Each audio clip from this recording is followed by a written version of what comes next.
आप सभी को मेरी नमस्ते और जय हिंद। मेरा नाम आभास सैनी है।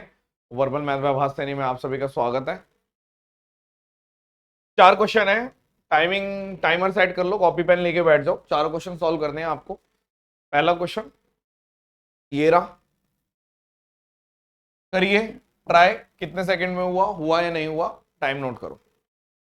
सवाल है कि अरुण ने 50 किलो राइस खरीदे 15% डिस्काउंट पे। 15% मार्क प्राइस वाले डिस्काउंट पे, मतलब अगर मार्क प्राइस आपका 20 है तो 17 में खरीद लिया, ऐसे कह रहे हैं। और बल्क क्वांटिटी खरीदी, इसलिए उसको 5 किलो गेहूं भी, जिसका मार्क प्राइस 60% है मार्क प्राइस ऑफ राइस से, वो फ्री मिल गया। Had the retailer sold both item at the mark price. अब जिसने खरीदा, अगर उसने सब मार्क प्राइस पे बेच दिया कस्टमर को, तो उसको कितना प्रॉफिट होगा। तो पहले उसको खरीदना है। देखो, मान लो मैंने पहले कहीं से खरीदा, अब मैं कस्टमर्स को बेच रहा हूं। तो जब खरीद रहा हूं तो हो क्या रहा है, आपने बोला एक तो राइस है और एक वीट, ठीक है। अगर 50 किलो ले रहे हैं तो ये 5 किलो फ्री, तो मैं इसको 50 और 5 की जगह 10 किलो और 1 किलो ले लेता हूं। अब इसका एमपी जो है उसको मान लो 20, और आपको मिला कितने पे, 17 पे। क्यों? क्योंकि 15% की वैल्यू होती है 3/20, तो 20 रुपए की चीज 3 रुपए सस्ती मिल गई, और ये आपको मिल गया फ्री में, एसपी फ्री में। लेकिन एमपी कितना है इसका, 60% है, तो 12 रुपए। तो आपने बोला देखिए, अब आप शॉप की, मतलब आप रिटेलर, मतलब आपने खरीदा, तो आपको एक तरीके से 11 किलो माल कितने का बैठा, 17 × 10 यानी 170 का बैठा। तो आपके लिए जो सीपी है वो 170 है, क्योंकि ये फ्री है, कोई बात नहीं। अब आप बेच रहे हो, तो जब आप बेच रहे हो, एमपी पे बेच रहे हो, तो आपने बोला यानी कि 200 का तो ये बेच दिया और 12 का ये बेच दिया, तो आप तुरंत बोलोगे 212, यानी कि एक तरीके से 42 का प्रॉफिट है 170 पे इंटू 100। तो 420 डिवाइडेड बाय 17, 17 दूनी 34, और बच गया यहां पे 17, 34 आ गया ना, तो 8 80, 17 चौक 68 और 24, एक ही ऑप्शन है सॉल्ट। अच्छा क्वेश्चन माना जाएगा, लैंग्वेज अच्छी है, ठीक है। फिर से देख लेते हैं। कभी भी क्वेश्चन को करना है तो इस तरीके से जज किया करो कि पेपर में कैसा फील होगा हमें जब हम देखेंगे। तो आप तुरंत बोल रहे हो कि भाई साहब ऐसा है, ये राइस है, ये वीट है, गेहूं है, ठीक है, ये आपने खरीदे 50 किलो तो ये 5 किलो फ्री मिल गए, या फिर ये कह लो कि अगर ये 10 किलो खरीदे तो ये 1 किलो, ठीक है। इसका एमपी था 20 रुपए, आपको मिल रहा था 17 रुपए में। इसका एमपी था 12 रुपए, क्योंकि इसका 60% है, तो आपको मिल रहा था फ्री में। तो आपको पता चल गया टोटल आपको कितने रुपए देने हैं, सिर्फ इसके पैसे देने हैं 17 × 10। तो दुकानदार को सीपी बैठा इतने का, लेकिन जब दुकानदार ने बेचा, कस्टमर्स को बेचा, तो 10 किलो इतने पे बेचा 200, और 12 इतने पे यानी कि 12, यानी कोई चीज 170 की करके 212 पे, यानी कि 42 का प्रॉफिट है 170 पे इंटू 100, तो प्रॉफिट आ गया। नेक्स्ट क्वेश्चन, ठीक है। एक बर्तन है जिसकी कैपेसिटी है 600 लीटर और सिर्फ वाइन से भरा हुआ है, ठीक है, नीट है, सिर्फ वाइन से भरा हुआ है। अब इसमें से वाई लीटर वाइन निकाली और पानी डाल दिया। फिर देखो ऐसे समझ लो, 600 था, वाई निकाला, 600 माइनस वाई हो गया। अब उतना आपने पानी डाल दिया, फिर 600 हो गया। फिर 120 निकाला, 480 हो गया। फिर उतना पानी डाल दिया, फिर 600 हो गया। फिर 120 निकाला, फिर 480 हो गया, और फिर उतना पानी डाल दिया, 600 हो गया। तो ये स्टेप है, ये हुआ, फिर ये हुआ, फिर ये हुआ, फिर ऐसे करके चल रही है चीजें, कहानी चल रही है ऐसे। तो बताओ व्हाट इज द, अब फाइनल क्या दे रखा है, वाइन और वाटर का रेशियो दे रखा है 12 और 13। तो बताओ what is the value of Y. बार बार पानी डाल रहे हो, ठीक है। तो मैंने बोला वाइन को हम एक तरीके से, वाइन की जो वैल्यू है पहले थी अपने आप में 100% यानी 1 यूनिट, इसको आप एक तरीके से कम करते जा रहे हो, फिर कम कर रहे हो और फिर कम कर रहे हो। 3 बार कम करने से हो क्या रहा है, एक बार कम किया, फिर कम किया, फिर कम किया, बाद में ये सिर्फ 12/25 बैटरी है। क्योंकि अगर वाइन 12 है तो टोटल कितना है, 12 + 13 25। शुरुआत में आपने बोल दिया कि वाइन 1 थी और टोटल भी 1 था, मिल्क वाटर था ही नहीं। तो सबसे पहले क्या हुआ, आपने बोला देखो 600 - y/600 हो गया, फिर 480/600 हो गया, और फिर 480/600 हो गया, यानी 4/5, 4/5, तो 25 से 25 उड़ा दो, 4 से 3, यानी कि आप तुरंत बोल रहे हो 600 - y/600 की वैल्यू 3/4। अगर 4 की वैल्यू 600 है तो 3 की वैल्यू 450, यानी कि y की वैल्यू 150। हलवा सवाल है, लेकिन रिप्लेसमेंट हर कोई अलग अलग तरीके से करता है। अगर किसी को अलग तरीके से रिप्लेसमेंट करता है वो, तो वो कैसे करेगा, शायद रेशो वगैरह लेके कैसे भी कर सकते हो, एक बार और बताऊंगा।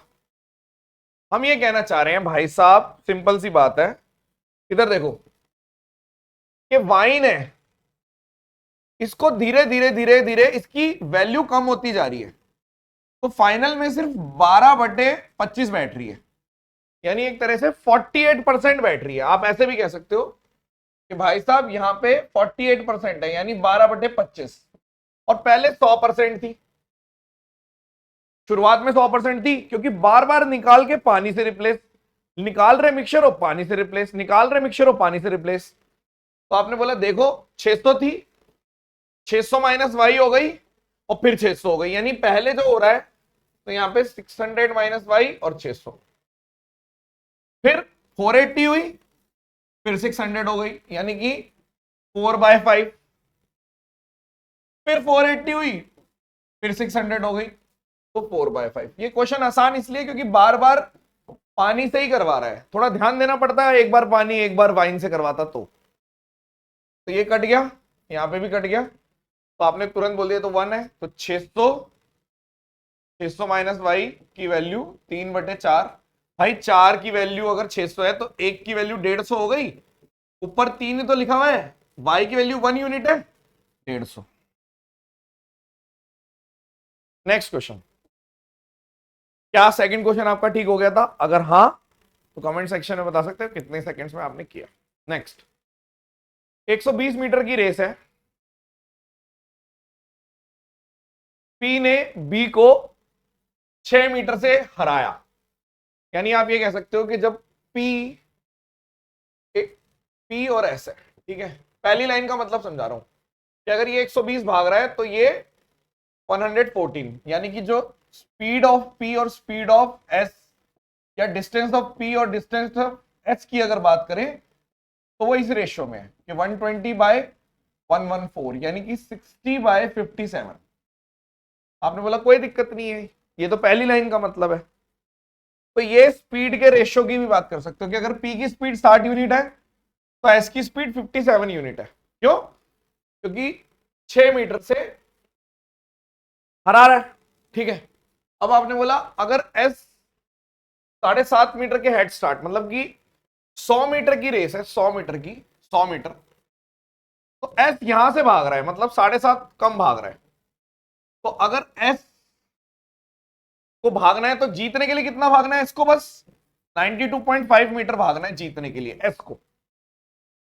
तो इसने बोला कौन रेस जीतेगा, ठीक है, और कितने मीटर से। तो आपने बोला देखो भाई साहब, जीतेगा तो अगर हम इसकी बात कर रहे हैं क्योंकि एस है, तो अगर 57 की वैल्यू मैं ले लेता हूं 92.5, तो 60 की वैल्यू ले लो, यानी आप बोल रहे हो 57, क्योंकि एस के बारे में है तो 90, अगर मैं 60 की निकालूंगा तो कितनी आएगी, आप बोलोगे 92.5 इंटू 60 डिवाइडेड बाय 57, 0 से 0, तो 925 को 6 से करो, 6 पंजे 30, हासिल है 3, 6 दूनी 12, 15 और 5550, यानी कि आपका आंसर है कि 5550 डिवाइडेड बाय 57। काटो इसको, 57 को 9 से करो, 9 7 नीम 63, हासिल आई 3, 9 45 और 513, यानी पहले तो 9 से गया 513 यानी 42, 420। अब किससे काटे? 57 को 8 से काटोगे, 7 से काटो, 7 सत्तू 49, 4 7 पंजे 35, 399, तो 97 बच गया 21, 210। अब किससे काटे? 57 को 3 से काटो, 57 इंटू 3 तो 21, 171, 171 यानी 0.3, तो ये आपका कितना आ गया? 19 29, 390। फिर आप बोलोगे 7 से तो नहीं जाएगा, 6 से जाएगा, यानी कि जब बहुत कैलकुलेटिव सा लग रहा है, यानी कि जब S 92.5 कर रहा है तो जो P है वो 97.36 है, यानी कि आप समझ गए कि S तो जीत चुका है। क्यों? क्योंकि S को जीतने के लिए सिर्फ 92.5 कवर करना था, S को जीतने के लिए, क्योंकि 7.5 की लीड पहले ही थी, तो आपने बोला S जीतेगा, तो P वाले कट गए। अब S कितने से जीतेगा भाई? P 100 माइनस ये कर दो तो 2.63, तो ये आंसर जीता S। और कितने मीटर से जीता? क्योंकि ये इतना पीछे है, तो जब S जीत गया तो ये 97.36 था, यानी कि यहां पे था, तो इसका डिफरेंस है 2 पॉइंट, कितना था? 2.63। एक बार और बताएंगे, काफी अच्छा क्वेश्चन निकला यार, ये कैलकुलेटिव भी है और ट्रिकी भी है, मस्त क्वेश्चन है। सवाल देखो, आप सबसे पहले बोल रहे हो स्पीड ऑफ P और स्पीड ऑफ S, कि भाई अगर ये 120 है तो ये 114 है, यानी कि 60/57, पहला पार्ट। अब अगला पार्ट था कि 100 मीटर की रेस थी और S को सिर्फ जीतने के लिए 92.5 भागना था, यानी अगर मैं बोल दूं कि ये S है स्पीड ऑफ S, कि भाई अगर 57 की वैल्यू 92.5 है तो इतनी ही देर में जो ये S है, तो P कितना भागेगा? अभी आया था हमारा कितना? 97.36, यानी आप तुरंत बोलोगे कि जब ये यहां पहुंच गया, S यहां से यहां पहुंच गया, तो P यहां पर है, यानी कि कितनी दूर है? 2.63 मीटर दूर है, तो जीता कौन? S। और कितने मीटर से जीत गया? 2.63। बेहतरीन क्वेश्चन है, मुझे लगता है कि अगर ये क्वेश्चन पेपर में किया होगा तो काफी कैलकुलेशन आ गई होगी, क्योंकि ये कैलकुलेट करना टाइम लग जाता है। आखिरी क्वेश्चन, रिमाइंडर बताने जब 6 से डिवाइड हो रहा है, देखो 9 की पावर 2n + 1 है, यानी कि 9 की पावर ऑड है, तो मान लो मैं n को 0 ले लेता हूं, तो आप बोल सकते हो केवल 9 है, तो 9/6 3 रिमाइंडर। अब कोई बोलेगा कि आपने 9 को 0 ही क्यों, मतलब a की वैल्यू क्यों ली? मैंने n को 0 ले लिया था, वेरीफाई करना है, नहीं हो पा रहा, n को 1 ले लो। तो आप बोलोगे जैसे ही n को 1 लेंगे, ठीक है, मान लो मैंने बोल दिया कि मैं n को 1 ले लेता हूं, तो 9 की पावर 3 आ गई, अब मतलब 3 तक, कि भाई 9 9 ने 81, फिर से आप बोलोगे 9 का स्क्वायर और 3 तक, कि 9 की पावर 3, ठीक है। तो आप बोल सकते हो कि अगर मैं सम निकाल रहा हूं, या फिर अगर मैं इसको करता हूं 6 6 6, तो आप बोलोगे यहां पे 3, 81/6 करोगे, फिर आप बोलोगे 729/6, मतलब वेरीफाई कर रहे हैं, तो आपने बोल दिया यहां अगर डिजिट सम भी निकालना है तो भी हो सकता है वैसे तो, बट ठीक है 6 से करना है, मत निकालो। तो आपने बोला 6 72 78 फिर 3, ठीक है, इसको करोगे तो 72 और 3, ठीक है, तो 3 3 3 9/6, तो आंसर 3 आ गया। तो कह सकते हैं n बराबर 0 पे, n बराबर 1 पे भी 3 ही आ रहा है, तो सब पे और जितनी भी वैल्यूज रहेंगी उन पे आंसर 3 आएगा। यानी यदि मैं बोलूं सीधा क्वेश्चन, n की वैल्यू 0 पुट करो, 9/6 कर दो, 3 आंसर है, सॉल्व। ठीक है, अब बताना आपकी क्या रिस्पॉन्स रहा, और ये मेंस की जो शॉर्ट वीडियो दे रहे हैं, देखो भाई ये उन लोगों के लिए है, ठीक है, जो ग्रेटफुल हैं, अगर आप ग्रेटफुल नहीं हैं, ठीक है, आपको लगता है कि क्या ही है, एहसान थोड़ी कर रहे हैं, तो आप यहाँ पे कर क्या रहे हो? मुझे एक बात बताओ। मैंने देखा कल 2-3 बच्चे ऐसे ही लिख रहे थे कमेंट सेक्शन में। वैसे हम इग्नोर मारते हैं, लेकिन थोड़ा दुख होता है जब मेहनत कर रहे हैं, सेपरेट टाइम निकाल रहे हैं, तो इस तरीके से सोच मतलब कहां से आती है? इतनी गंदी सोच कैसे आती है? गलत बात है ना। चलो आपकी मर्जी है, वो आपकी परवरिश है, आपकी सोच है, हम कुछ नहीं कर सकते। लेकिन मेरा भी एक मतलब फर्ज बनता है कि मैं आपको, जो सीरियस बच्चे हैं उनका नुकसान ना हो, वरना बुरा मान के बैठ देंगे, क्लास ही नहीं देंगे, बोलेंगे छोड़ो यार, अपने पेड बैचेस में पढ़ा तो रहे हैं। बट ऐसे नहीं होता, ठीक है। सब लोगों को पढ़ना है, जो भी सीरियस है उसी का सिलेक्शन होता है, चाहे पेड हो चाहे यूट्यूब हो, क्या फर्क पड़ता है? अगर यूट्यूब से भी पढ़ रहा है, सिलेक्शन ले रहा है, तो उसकी हर कोई वाहवाही करेगा ना, ठीक है। तो थोड़ा एटीट्यूड घर में रखो। चलिए, thank you so much, session dismiss, bye bye.